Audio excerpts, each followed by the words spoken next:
Hello, Tammy. Hello, Chris. Hey there. Good morning. Good morning.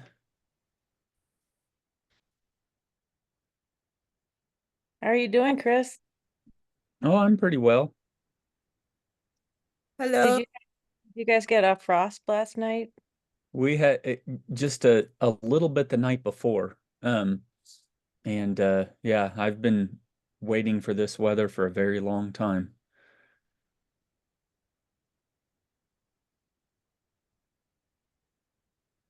Do you dislike the heat as well? As No, I, I don't like the heat at all. yeah. The more I go, the less I can take it. What is this about older people like moving to the desert because they like the heat? Yeah, I I don't understand that don't. whatsoever. Yeah, I never know how similar Pueblo is to Fort Collins. It's like kind of part of the same weather, but not Right. exactly.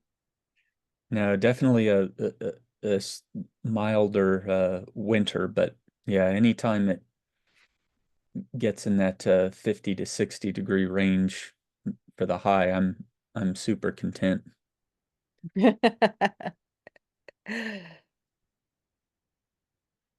Good morning, everyone. I'll wait a couple more minutes. I don't know who's able to attend today, but this will be recorded. And we're just gonna hear from Chris. I don't know if you were gonna have Ryan talk, but I think it's mostly you, Chris, right? Yeah, I was just gonna leave that up to him. If he comes, I'll maybe have him talk a little bit about the section he's worked on, and if not, I'll just kind of summarize that. Okay. And yeah, he's usually a little bit late because daycare Yeah. opens at 9.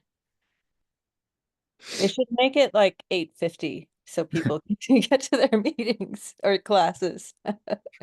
But yeah, that's the game. Um, and Chris, I know that you have been working on this paper a fair bit and pushing it forward. And I think you said recently that it's kind of on target for submission. Yeah, And pretty close. Naomi, because you haven't been around as long as others, um, Chris has presented on this before, but I think this is like more refined or something, more analyzed. So not sure. I shouldn't put words in your mouth, Chris. Oh no, that's okay. Hey, Kartik. Good morning, everyone. So maybe I'll let you start talking, Chris. Instead of talking about you, I'll let you talk about you. Okay. Let's see. So, yeah, this is the paper is focusing on the the drivers of change. So the focus being um, what are the primary driving factors for people making changes when they do. And so a little bit of background so far. The paper has been shared with Ryan and Stacy. Both of them have provided some feedback. Ryan actually kind of worked on the theoretical portion of the paper, or the background of the literature section of the paper. So um, we have uh, made quite a bit of progress on the paper. I don't think it's really all that far away from um, submission somewhere. We haven't decided where. And then my goal is to share the paper with others as we refine it just a little bit more. And again, my goal being that it can be somewhat of a cleaner version for anybody else who wants to be involved. I was certainly, at a minimum, anticipating Tammy and Ellison, but really, I would like to share it with anybody who's interested in contributing in any way. So I don't certainly don't look at it like, here's this more qualitative team that will work on the paper. I'd like anybody to participate that wants to. So, um, so yeah, the paper is focusing on those drivers of change. If you recall, we were asking questions related to in more generally, what are if they were, anticipating making some energy related changes, what kinds of things or issues would they consider, knowing that basic things like upfront cost would factor into that, but from a deeper understanding, we wanted to gauge other factors as well. And then we also asked them to specifically recall energy related changes that they have made and what prompted those decisions. And so let me pull this up a little bit here. Chris, I remember having a discussion a long time ago about how some people might not understand what the term energy related changes is. So I think that's something that in like an internal label that we're using. How did you present it to them, just for other people who were not involved in the interviews? Yeah, I gave them especially after maybe the first couple interviews, I began giving them some examples to maybe help them get a better idea of what we were focusing on. But some of them would point to various technologies, but I did, give them would say, for example, if you've changed your air conditioner, what prompted you to do that? If you've, installed a heat pump, what prompted you to do that? And even though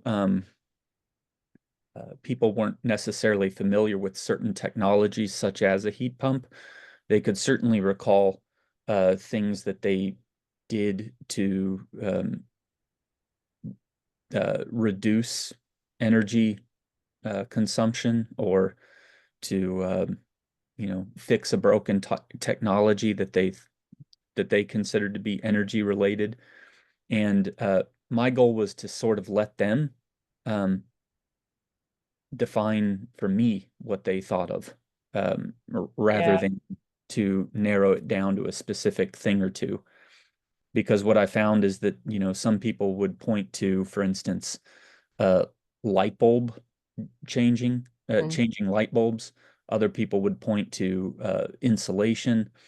But again, we started by and Ryan can talk more about the sampling, but we certainly started by focusing on people that had went through a permitting, or people we thought went through a permitting process related to their AC unit.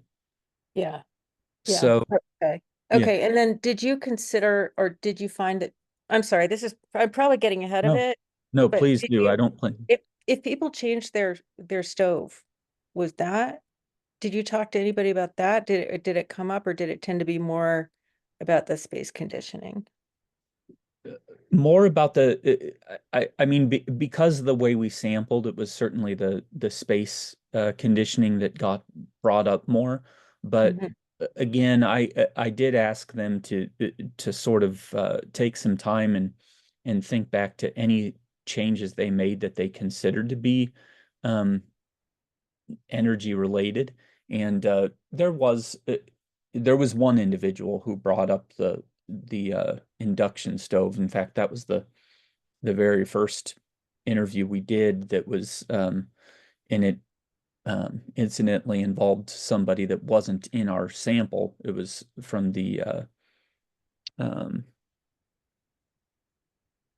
the group that Stacy assembled. Right. Okay. Okay, I'll stop interrupting you. Go ahead. No, no, no. Like, yeah, please do interrupt as I go, because I certainly don't plan on taking up too much time. I don't want it to be overly repetitive, but what I did, what we did discover through the interviews is that when they were more generally considering changes, one thing that weighed heavily, again, not related to specific changes that they made, but just more generally, one thing that they considered pretty heavily was the return on investment. And what we noticed is that people think about that in different ways. So, for instance, the way we would probably think about that phrase is that, for instance, if you're going to put in a new unit, and then long term you want that thing to pay off in a sense, by uh, reducing your usage overall over the long term, and therefore having lower bills. Um, but one thing that popped up a few times was that and this once again relates back to the swamp cooler. So people who got rid of their swamp cooler and brought in AC, they tended to talk about how there are certain things they can do for their house that are going to add to its resale value. And so that got brought up a few times. Again, even when we were asking more generally about the changes. There were other people who did talk about um, generally considering things like, related to environmental consciousness, being friendlier to the environment, considering, their carbon footprint. So taking that into consideration, there were a few people who brought up health impacts as something that they would consider. And in both of those cases, they were people who, although they didn't elaborate on what those health considerations were, or health experiences were, they did bring up the fact that they had prior experiences where either them or someone in their household had been negatively impacted from a health standpoint by the environmental surrounding. And so it is something that they consider when they think about making energy related changes. What about And comfort, for example? Oh, sorry to cut you. yeah, no, go ahead. So for example, when people switch from swamp coolers to an AC, did you see comfort or just better life quality, like arguments like that being given, or was it mostly, as you said, resale values and Yeah, environmental? right. No, it's a good question. And I think that's an interesting dynamic that occurred here. So when we asked them questions much more generally about, what things do you consider when you're making these changes, comfort really wasn't brought up. But when we talked about the specific technology that they were focusing on in the interview, the one that, in essence, prompted the interview, or uh, changes that they specifically recalled, comfort was brought up most frequently. In fact, that was and I'll talk about that in a second, but that was the number Okay, one driver. I So, see. uh, so yeah, I'm not quite sure how to frame that, but it is an interesting outcome from the interviews. I see. I Yeah. want to make another comment. Oh, sorry, Yeah, go Tammy, go ahead. on. No, Okay, you're on yeah, Kartik. okay, yeah, Chris, let's make another comment. You can address this, after your thing that you were mentioning. So would you say comfort is sort of a thing that people think about after the decision is made, and sort of they realize that, oh, I'm actually more comfortable now that I've made this change. Maybe they don't think about it before, but perhaps after, and then when you ask them specifically after the change has been made, maybe then they think about, oh, this is actually helping me. I just want to make that comment, but yeah. Yeah. Yeah. Well, in the interviews, a number of people who brought up comfort, in fact, the majority of people who brought up comfort, they said that when they were, thinking about making this change, comfort was in mind. Um, there were mitigating circumstances, things like, being pregnant and being too hot. Some people brought up aging and how as they get older, they uh, have a more difficult time handling what they consider to be more extreme, conditions. Right. Um, so comfort played a pretty big role before. It I wasn't just see. Okay. an outcome. Mhm. I see. That's very interesting because the idea of health, do you think how related is it to the concept of comfort? Like when people think about it, is there like some overlap between those two concepts for people, or do you think those are two, different things in Overlap. Yeah. I'm sorry. Overlap between comfort and what else? health? And health. Y- Uh, hmm. I think I'm trying to go back here. Off the top of my head, I don't remember health being directly related or connected to comfort for many of the participants. I remember it coming up certainly at least once, but it Mm-hmm. wasn't not frequently enough to be considered some kind of theme. I see. That's Because interesting because the the feeling of heat stress, Yeah. for example, is a health impact Mm. that you experience as a detriment to your comfort first, but then may lead Right. to a health outcome. Yeah, Yeah, I was exactly thinking the same. Yeah. the Sorry, two Chris. are very much connected, and that's something we can tie together more in the paper. But yeah, when they were discussing comfort, uh, they didn't make any specific reference to the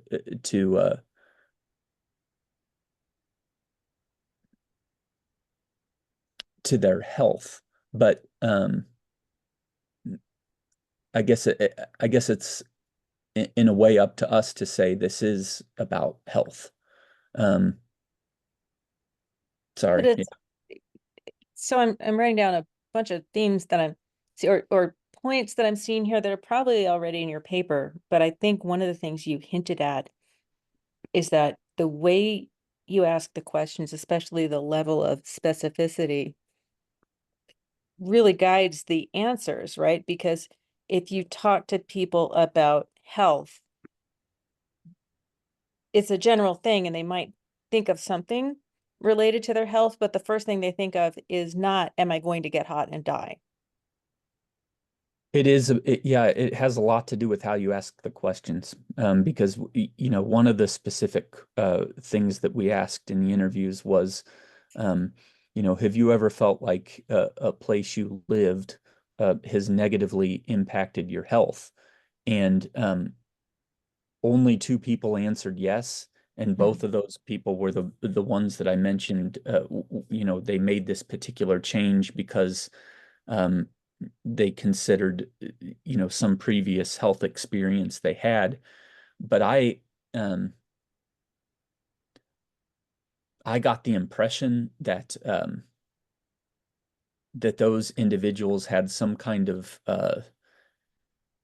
exposure that the average person, doesn't necessarily have. Um, Meaning like a chemical exposure? yeah, yeah, that was the impression I got. And but again, it does matter how you ask these questions, because if you remind them that you know something like, obviously you don't do this in an interview, but if you say, well, you said don't have any of these negative health impacts, but earlier you said you were stressed out and you were uncomfortable, and um, didn't that relate to your health? And then I'm sure we would get an, oh yeah, well, they are. Right, right. Okay. Um, go ahead. Okay. So some of the specific drivers that kept coming up in terms of the changes, the specific changes they made. So again, for most of these people, that would be the installation of an HVAC system. There were a handful of people, I think 4. I'll have to go back to the specifics here, but 4 people I think had, or no, 5 upgraded their furnace only. There were 5 people who had total window replacements. Among the, I guess it was 11 people who did the HVAC system. 6 of them had upgrades. There were 5 who did a replacement of other technology, meaning, replacing a swamp cooler. Then, like I said, other people brought up other things they could think of that they thought were energy related, although they weren't, things that were popping up in multiple interviews. But people brought up insulation, digital thermostat, attic fan, water heaters, window treatments, new light bulbs. There were a couple people who planned on making changes within the year that were simply waiting for the budget to clear up enough to do that. And specifically, they were people who wanted to replace their swamp cooler with central air. So in terms of the specific drivers, discomfort, heat stress, that was the big one. And so I don't necessarily need to repeat quotes from individuals that I've probably already quoted in a prior presentation, but that was a big driver. Another one was high maintenance. This one was very specific to the swamp cooler. People very much recalled switching out that technology and replacing it with central air because of the labor involved in having a swamp cooler. And so apparently you can, many people place these on their roof, and that requires them to get up on their roof at least a couple times a year. And as individuals, the people who were interviewed said, as I get older, it becomes a lot more difficult to do this, and doesn't feel safe, doesn't feel good for my body. So I'm going, this is kind of why I did this when I did it. And there was another individual who said that as time goes on, you can find fewer people who can actually service them. And so I kind of just decided that played a role as well. There were others, 8 people who talked about their system being either entirely broken down or in such a condition that a contractor more or less went in and said, I can get this to work again, but I'm going to keep coming back here. Your thing's old. It needs to be replaced. So that was certainly a common theme as well. A few people brought up financial inducements. So for instance, one person talked about COVID. She had learned about a reverse mortgage program that provided some upfront cash, and she decided to do that. And with that cash, she bought central air, and she wanted central air because of the discomfort that she experienced. So it's an example where multiple drivers are kind of working simultaneously to produce that effect. There were other people who had recently moved into a home, and one of the first things, in fact, each person said, when we're moving in, this is something we're doing. This is a bad feature of the house. We have a swamp cooler, and this needs to be done. And then we also have a section in the paper on how they went about selecting the contractor they did. So those are some of the major driving factors. Like I said, I can certainly elaborate more. I would just rather kind of field questions you have. I'm sorry, I see a couple chat things here. Resale.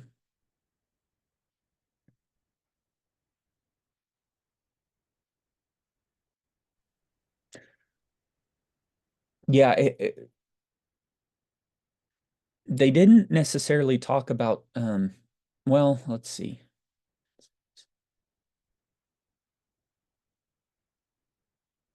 I can situate my question in its context too. So when I was digging into the economic literature, one of the reasons people think there's underinvestment in energy efficiency is that I'm going to move, and so I shouldn't put in a more efficient device because I'm not going to get the payback time.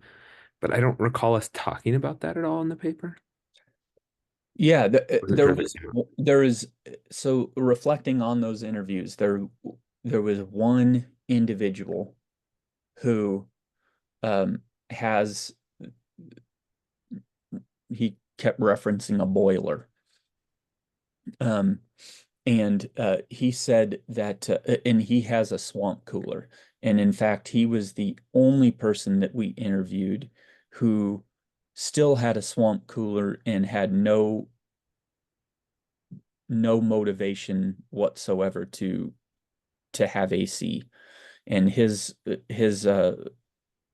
reasoning for that was just that, which is, he was in his 70s. He didn't think that he would that would ever pay off for him. He said he wasn't in a financial position anyway to make the change, and so he kept saying, whatever this home has, it's or doesn't have, it's kind of the next person's problem. And I've seen that too. One of the ones from Europe had said that older people felt like they had a limited time in the home, and so there wasn't going to be a payoff. And I've heard you say that before, and I think it's something that we could tentatively consider doing even in the model world. My question though is, I've heard you also say, not today, but previously, that people weren't really thinking about operating cost very much. Is that correct? Yeah, there really weren't many people who participated in the interview, and part of this is perhaps from the way we sampled overall, but most of the people who were interviewed said never really talked about cost being one of the primary considerations when they were making the specific change they did.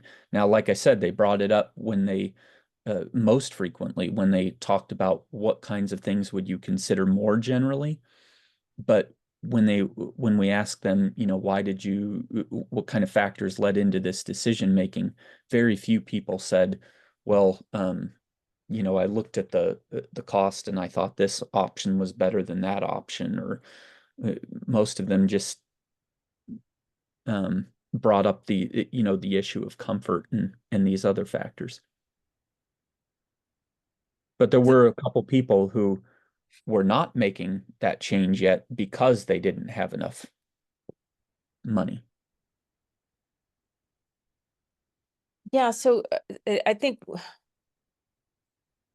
in quant world, the standard analysis is figuring out like a life cycle cost that includes both the capital cost, that is what you'd have to pay for the unit, plus the operating cost over a period of time, perhaps with some discount rate applied. And then in a so-called rational world, people are making those calculations and then they choose the cheapest one, or that may be influenced by, they may not choose the cheapest one if other factors are playing into it. But it sounds to me both that people are not, don't have access or don't know how to gain that information, but they're also not looking for it. But then they do have this sense of payback. And so can you or anyone help reconcile with that way of thinking or not thinking?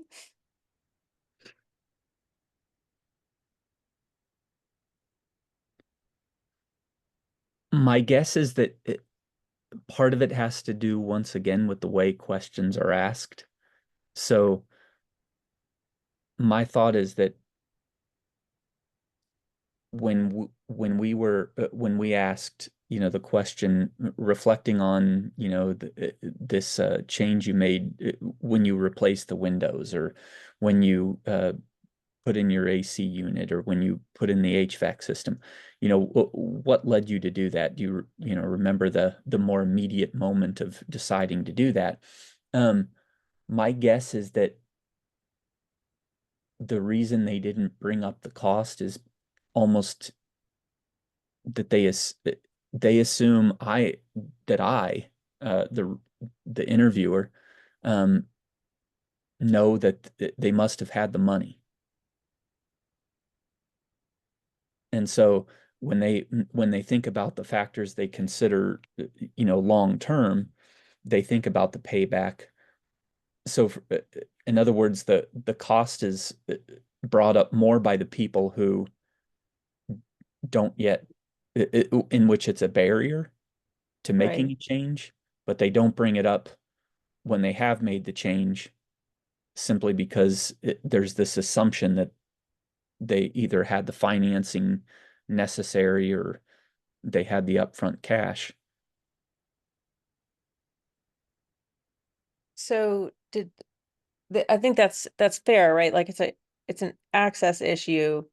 So when you say, what did you consider in buying this car?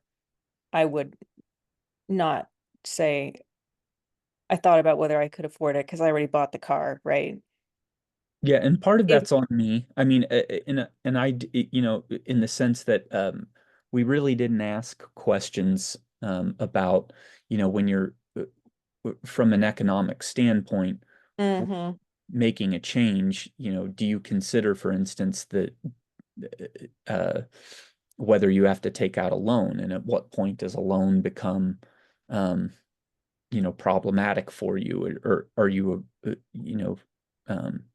do you have loan aversion more generally? I mean, we didn't ask many questions like that, so I think that's okay, Chris. I mean, I think you were trying to cover a lot of ground. And so, and you're also trying not to lead people into giving an answer. So sometimes you couldn't. Um, but my question is more like, I can see why people don't identify the barrier that they've already overcome. But did they do any comparison of options in terms of an operating cost plus capital cost? Or is that not something that they do?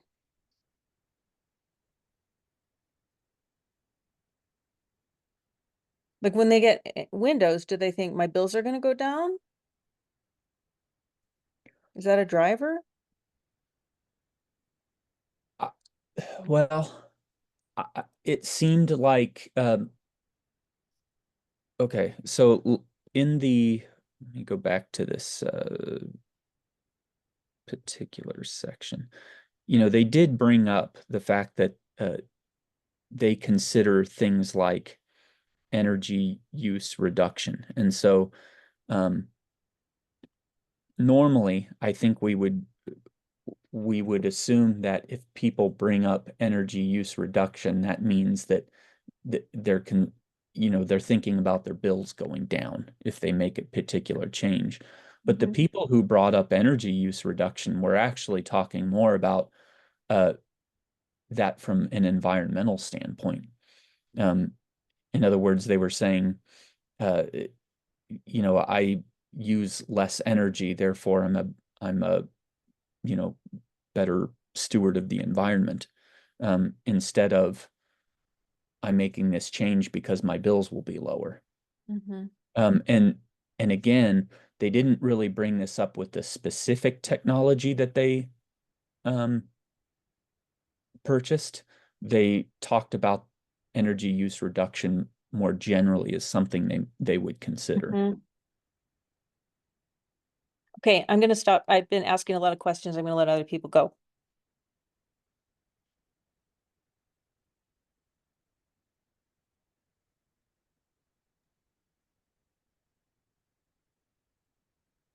I think, Chris, I have, I think, questions similar to what Tammy was asking, I think. So, do we know where people get this information from? So let's say they're thinking about these numbers, how much thing is going to cost, how much I'm going to save in the future, and all of that. So that are they relying on their own expertise? Are they talking to neighbors? Are they talking to contractors? How are they coming up with these numbers? Or are they even coming up with these numbers? As Tammy was asking. Yeah, so let's see. We did ask questions about more or less who,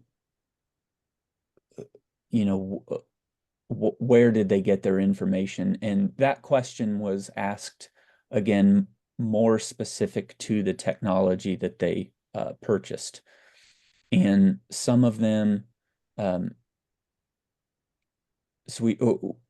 we haven't put this in the paper yet, more from a framing standpoint, but if I'm recalling correctly, the number one source of information had to do with social networks. Their friends, their family, their neighbors, their coworkers.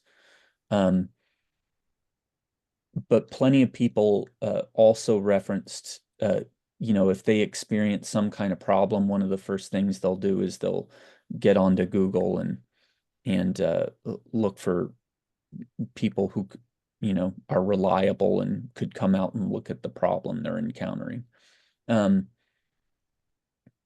Other people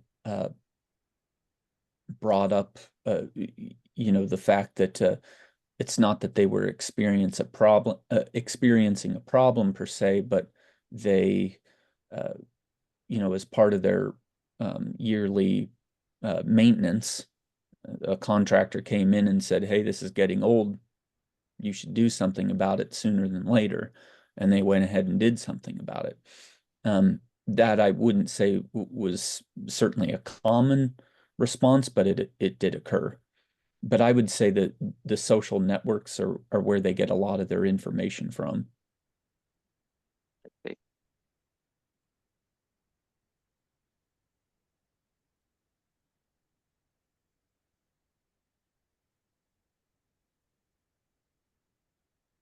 Chris, I had a question. So, like when they were trying to make changes or in the process of making decision, they are supposedly will reach out to technical people like contractor or something like that.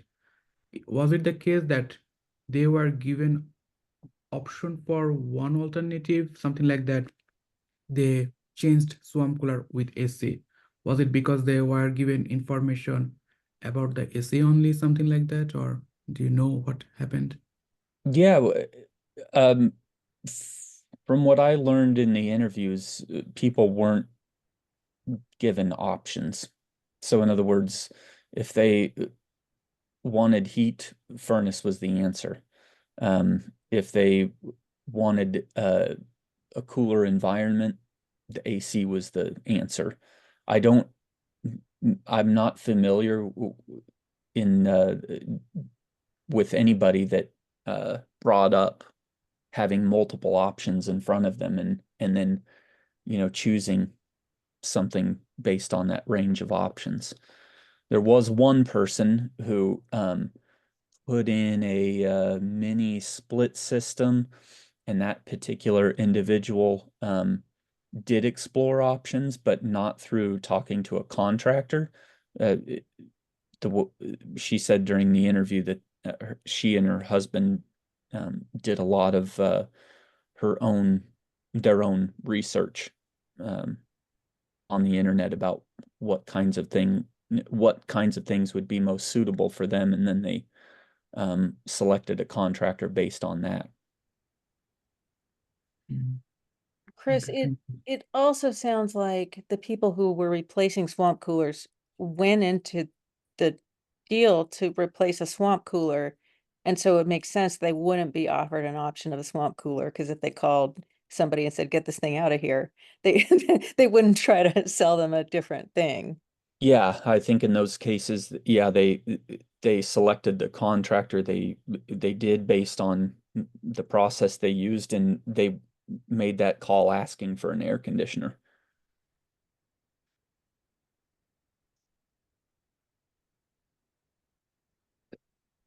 I wish I could understand what the discomfort that people were expressing was about, because it sounds like you encountered a strongly negative attitude towards swamp coolers. Granted, you were only talking to people who had replaced them. But the swamp coolers are touted for energy efficiency, right? As long as you can use them in a dry climate. And so Yeah, it's I can actually answer that. That's this will be part of is part of the paper. Um, the problem they had with the swamp cooler, on top of the maintenance issues that I discussed earlier, but in terms of discomfort, um, they were talking about how the swamp cooler was really inconsistent.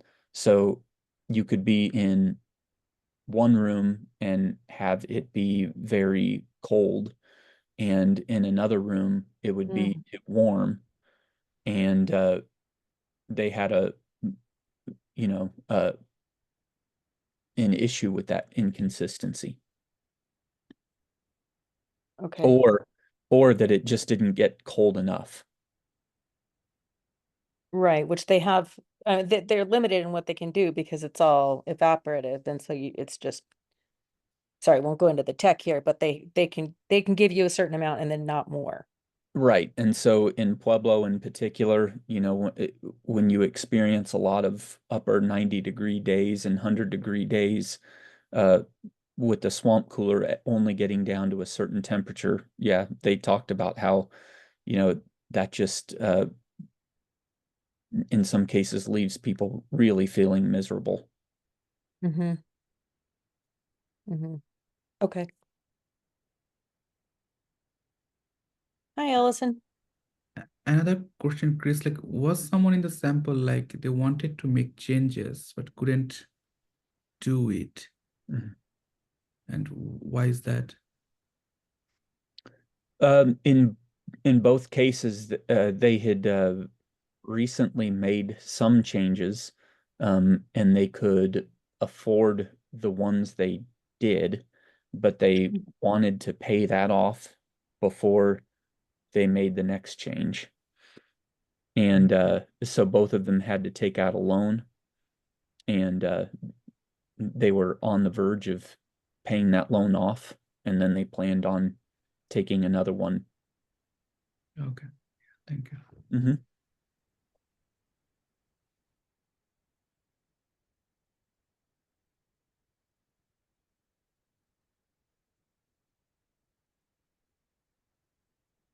Did you hear anything about, I would have done something more expansive at the time of installation if I had more money? Like, I really wanted this, but I could only afford this other thing. I would, I mean, I recall one interview where that was clearly the case. She at the time, her furnace had essentially broke down. She had a swamp cooler. She had to replace the furnace before the winter came, so she took out a loan to do that. But she definitely would have preferred to have the entire HVAC system, Mhm. but couldn't afford it at the time.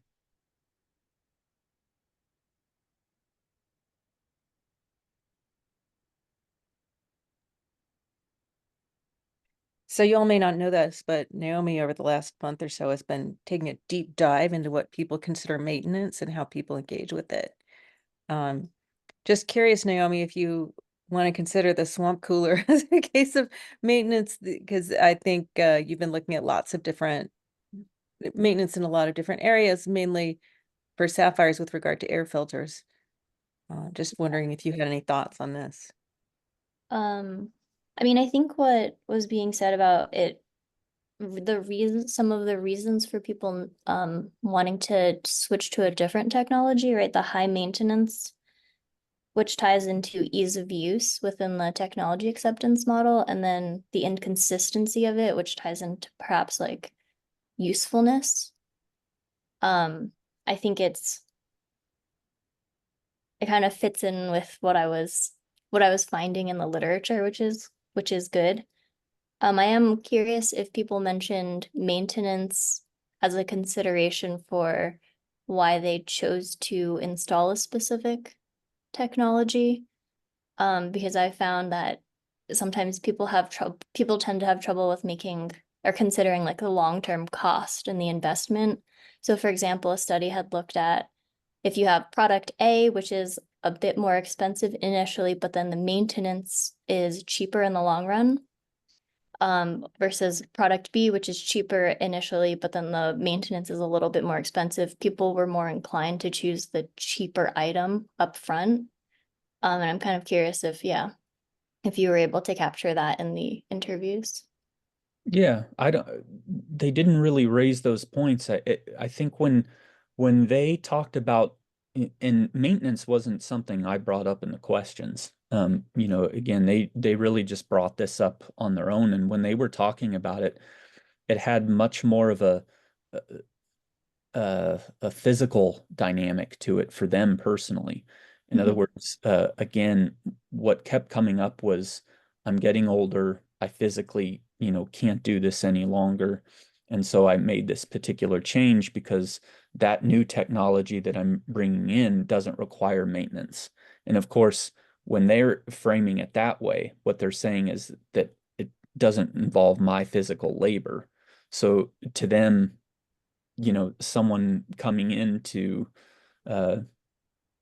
make sure their systems, working each year and cleaning out debris and those kinds of things, they don't see that, or they weren't talking about that in terms of around maintenance. So it's kind of interesting in the way that they understand that, as opposed to, how we think of that word from almost a contractor standpoint. Yeah, that is also. Go ahead, Naomi. No, I was just gonna say that it's also that's similar to what I've been struggling with looking for in the literature of like, how exactly is maintenance defined? What does that actually mean? And it varies between like the different fields. So of course there's like maintenance with infrastructure, with buildings, like with home appliances, automobiles. I found maintenance with social order. So when you have relationships, how do you maintain those? Right. And it's kind of like, what is maintenance versus repair? And what are the factors that go into considering what constitutes the two, and where do they overlap and where do they differ? Right. So it is a complicated topic, I think. Did AC maintenance come up at all? No, AC maintenance did not come up, at least in terms of something that they no, if anything, and again, this is just by inferring based on the things they said, that about the high maintenance of swamp coolers. I think they saw air conditioners as less maintenance. Mhm. Again, they didn't say that specifically, but they definitely referred to what they considered the high maintenance associated with swamp coolers. I think we could build that story out more because I I do think too. it's an area where from an engineering perspective, I don't think there's a difference in maintenance. And like if you look up annual maintenance costs, you get the same numbers. And maybe it's that people don't maintain their ACs, and if they're getting their information from networks, you ask your friends, and oh, I never do anything with mine. It Is might be a it little that, different, but so is it that, I didn't realize that the cost would be the same. Is that cost for a service or cost for an individual to do it? just like annual maintenance costs. Yeah, but like, what does that cost for? Is it cost for somebody to come visit your home and deal with your thing, or is it if you're doing it yourself? I just looked up like what the internet said annual maintenance costs were. I didn't dig into who was doing the maintenance. Trusted source of information there. But I mean, there could be a That's gap of interesting like, though. Hmm.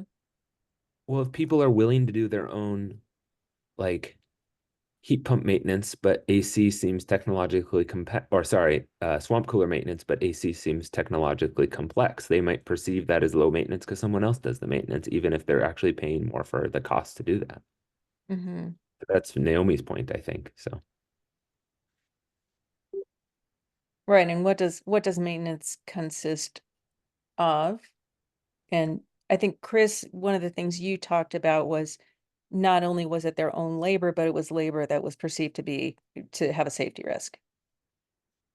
Yeah. Yep. A safety risk and certainly just the perception of one's own physical ability. You know, again, as people got older, they found it too hard on their body to climb the roof.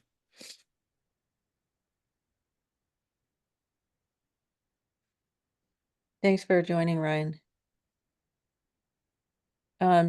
So next week we're gonna talk about how Raidul's model is going to choose which technology people adopt. I think we can see, and we've been struggling with the fact that there's a huge difference between the way people actually think and the way technologies are chosen by current models, which is currently it's like a least cost thing plus do you care about the environment equals you adopt this thing.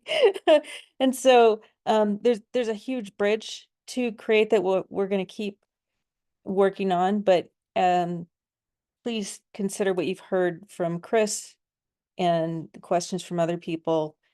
We're not going to put that in the current round of the model, but the ideal is that the model becomes more realistic as we go on, as we go forward. And so Raidul's next paper will hopefully have some of these considerations in them. So so next week we're going to do the tricky work of saying here's what we're doing now, here's what we'll do later, and the later should be ideas that have been brought forward by the interview kind of work.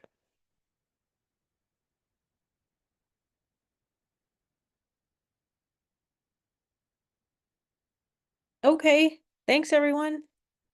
Nice to see you. Have a great weekend. Bye, everyone. Bye. Bye.